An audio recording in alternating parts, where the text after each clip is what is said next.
నాకైతే అసలు ఏం కనిపించట్లేదు. ఒసే కత్రీనా యా కొంచెం ఇది సెర్చ్ చేసేళ్ళు. అమ్మా, ఇక్కడ ఇంటర్నెట్ కనెక్షన్ సరిగ్గా లేదు. బాగా వర్షం పడుతోంది. మావయ్య కెమెరా ఆఫ్ అంతే. అక్కడ బాగా వర్షం పడుతుందంట. ఎరా, నేను 17వ తారీఖున ఇక్కడ బయలుదేరి 18 పొద్దున్నే నీ దగ్గరకు వస్తాను. బేబీ, వినపడుతుందా నీకు? ఎయిర్పోర్ట్ ఉదయాన్నే వస్తావుగా నువ్వు. హలో,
శాంతా, గోపాల్ లీవ్ లో ఉన్నాడా ఏంటి? లేదు సార్, వచ్చాడు. ఈ రోజు మీరు వస్తారని ఎక్స్పెక్ట్ చేయలేదు. ఎవరు ఎక్స్పెక్ట్ చేయలేదు? అవును, ఎవరు ఎక్స్పెక్ట్ చేయలేదు సార్. వాడిని పిలిచి వెంటనే క్లీన్ చేయమను. సార్ సీజేఎం ఉన్నారా? ఉన్నారు సార్, తన ఛాంబర్లో ఉన్నారు.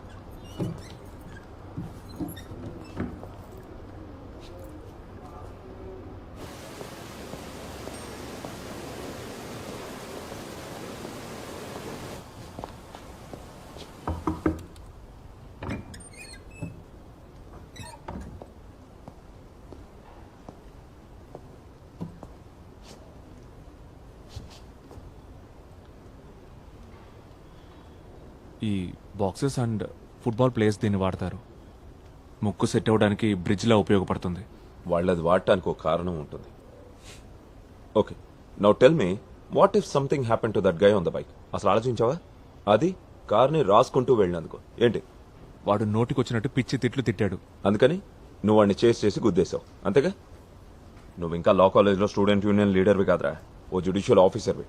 అది మర్చిపోద్దు. Sir meeting.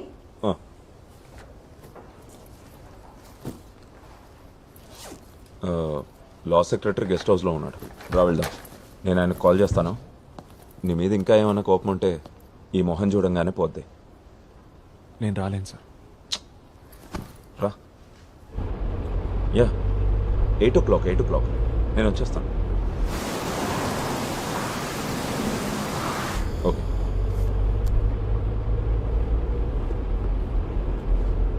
ఆ అబ్బాయి పేరెంట్స్ని కన్విన్స్ చేయడానికి చాలా కష్టపడాల్సి వచ్చింది. పోలీస్ ఆఫీసర్స్ నేను ఎంత హేట్ చేస్తున్నారో ప్రత్యేకంగా చెప్పక్కర్లేదుగా. అందరూ అవకాశం కోసం ఎదురు చూస్తున్నారు. ఆ ట్రాఫిక్ డీసీపీ కొత్తగా ట్రాన్స్ఫర్ మీద వచ్చాడు. జడ్జికి సంబంధించిన కేసు మీ కెరియర్కి ప్రాబ్లం వద్దని అతని మీద ఫోర్స్ చేస్తే అతనే ఈ ఇష్యూని సెటిల్ చేశాడు. ప్రమోషన్కి దగ్గరగా ఉన్న టైంలో అసలు ఇలాంటి బ్లెండర్ మిస్టేక్స్ ఎందుకు చేస్తున్నావు బేబీ? అందుకే నీకు ఇష్టం ఉండదని తెలిసిన లా సెక్రటరీని కలవడానికి బలవంతంగా తీసుకెళ్తున్నాను. ఈరోజు రాలేను. నేను ఏదో ఒకటి వాకి ఇంకో ప్రాబ్లం క్రియేట్ చేయడం నాకు ఇష్టం లేదు. నువ్వే వెళ్ళి కలిసిరా, నేను ఇక్కడ దిగిపోతాను. శివ సార్, అక్కడ షాపింగ్ కాంప్లెక్స్ దగ్గర సైడ్లో ఆపు. ఓకే. ఓహ్, కొడుకు కూడా తీసుకురాలేదు. ఏంటో ఈ కుంభవృష్టి.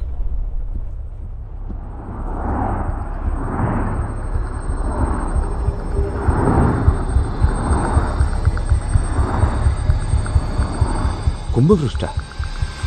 అసలు వర్షం ఎక్కడుందిరా?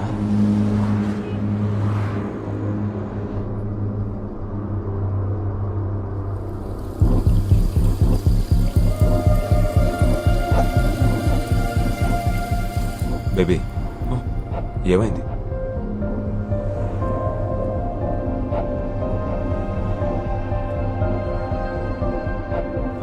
శివ, సార్. జనరల్ హాస్పిటల్కి పోనీ. Okay sir. నువ్వు వెళ్ళి డాక్టర్ బషీర్ని కలువు ఒకసారి.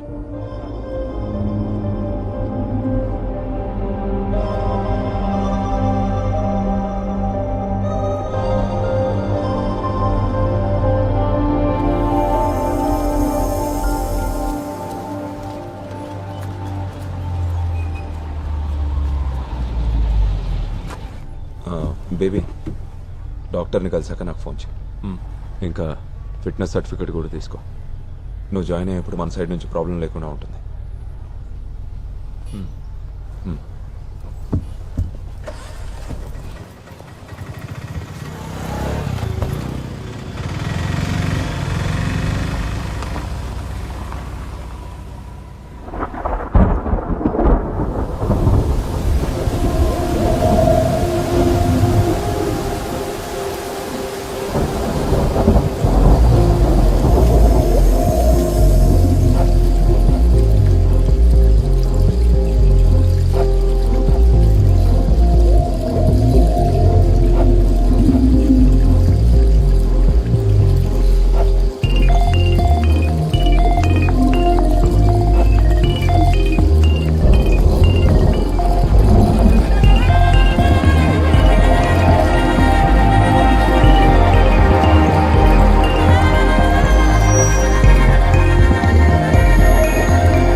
నిజం చెప్పాలంటే వాళ్ళ ర్యాష్గా బైక్స్ నడిపేవాళ్ళని నాకు కూడా చితక్కొట్టేయాలనిపిస్తుంది. కొంచెం బట్టతలు వచ్చేసింది అనుకో, బట్ ఐఎమ్ స్టిల్ ఫిట్. నీలో ఎలాంటి ప్రాబ్లం లేదు మ్యాజిస్ట్రేట్. వర్షం కురవటం దానంతటా అదే ఆగిపోతుందిలే. ఇప్పుడు నువ్వున్న ఈ స్టేజ్ లైఫ్లో అందరికీ ఎప్పుడో ఒకప్పుడు వస్తుంది. చాలామంది దాన్ని దాయటానికి ట్రై చేస్తారు, కొందరు మర్చిపోవాలని చూస్తారు. ఇంకా క్లియర్గా చెప్పాలంటే దానికి మెలికలు తిరిగిన పేరు కూడా ఉంది, post traumatic stress disorder. Accident జరగడంతో షాక్, అంతకంటే ఏం లేదు.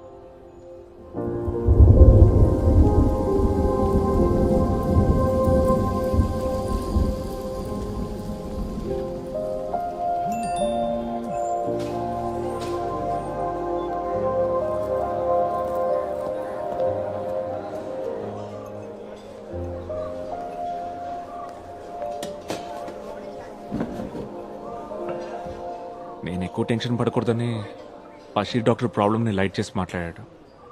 నాకైతే డౌటే, అందుకే సెకండ్ ఒపీనియన్ తీసుకోవాలనుకుంటున్నాను. శాలిని అయితే మొహమాటం లేకుండా నిజం చెప్తుంది. మొహమాటం లేకుండా ఉన్నదున్నట్టు అనేయడంలో నా వైఫ్కి డాక్టరేట్ ఇవ్వచ్చు. ఈ భయంకరమైన ఒక్కపోతను భరించడం కన్నా I gladly switch positions with you మావా. అరే వెంగళప్ప, వర్షం పడుతున్నట్టు ఫీలింగ్, బాడీ కూలింగ్ ఏం లేదు. అయ్యో, అయితే నాకొద్దు బాబు.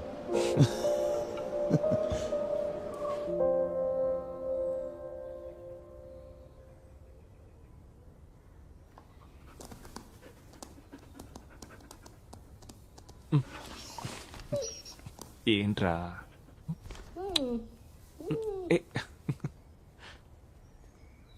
ట్రావెల్ ఏజెన్సీ కార్ని డ్రైవర్ని సెట్ చేసింది. ఆ డ్రైవర్ రేపు వస్తాడు. ఏం కారు? ఆ?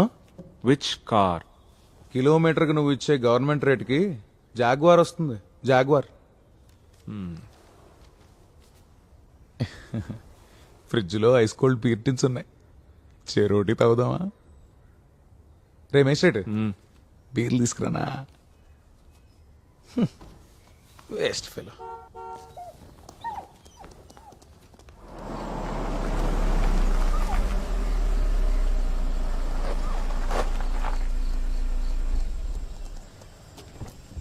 హ్యాచు ఏంట్రా రా.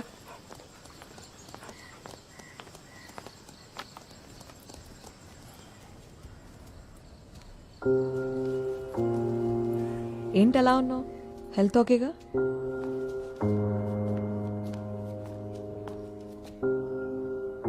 కావాలా? నాకు చాయ్ పెట్టు, స్ట్రాంగ్ చాయ్. హలో, చాయ్ కావాలా నీకు?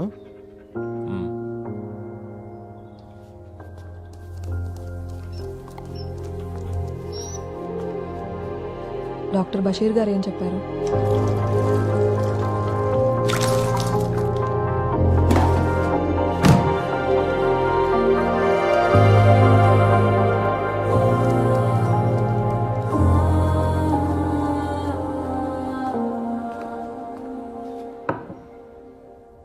నేను ఇప్పుడే బేబీకి చెప్తున్నాను, భయపడాల్సిన పనేం లేదు, తొందరలోనే సెట్ అయిపోతుందని. ఒకవేళ ఇది ఇలాగే కంటిన్యూ అయిందనుకో, అప్పుడు మనం ట్రీట్మెంట్ గురించి ఆలోచిద్దాం. అయితే డాక్టర్ రాసిన మెడిసిన్స్ కూడా వాడక్కర్లేదు, అవునా? చూద్దాం కొన్నాళ్ళు. ఈ డాక్టర్ బషీర్ సైకియాట్రిస్ట్, నేనేమో చిన్నపిల్లల్ని ట్రీట్ చేసి క్లినికల్ సైకాలజిస్ట్ని. ఆ డిఫరెన్స్ అయితే ఉంది, మర్చిపోవద్దు. వీడు కూడా బేబీయే కదా, బేబీ కుట్టి. పిల్లల గురించి చెప్పాలంటే నిన్న నా దగ్గరకు ఒక ఇంట్రెస్టింగ్ కేసు వచ్చింది. 2nd క్లాస్ చదువుతున్న ఒక చిన్నపిల్లడి కేసు. ఎలా చూసినా 7 సంవత్సరాల కన్నా ఉండవు.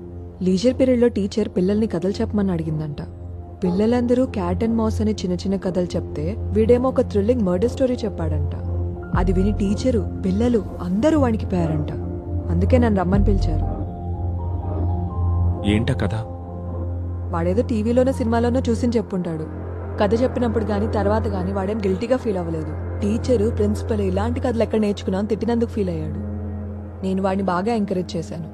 వాళ్ళలో ఉన్న స్టోరీ టెల్లర్ని ఎందుకు నిరుత్సాహపరచాలి? ఈ జనరేషన్ పిల్లల్ని చూడు. నేను చిన్నప్పుడు ఎంత ఇన్నోసెంట్గా ఉండేవాడిని. ఇన్నోసెంట్ వీడు.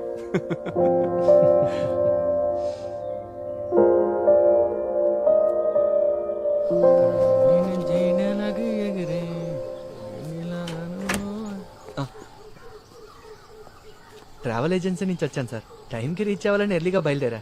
మీ నేమ్ కూడా ఫిక్స్ చేశాను సార్. భయం వేసిందా? కంగారు పడ్డాను, కానీ ఒక్క నిమిషం ఏం అర్థం కాలేదు సార్. నీ పేరు అడగడం మర్చిపోయాను. కైప్ సార్, పెద్దాపురం, కాకినాడ దగ్గర. సరే,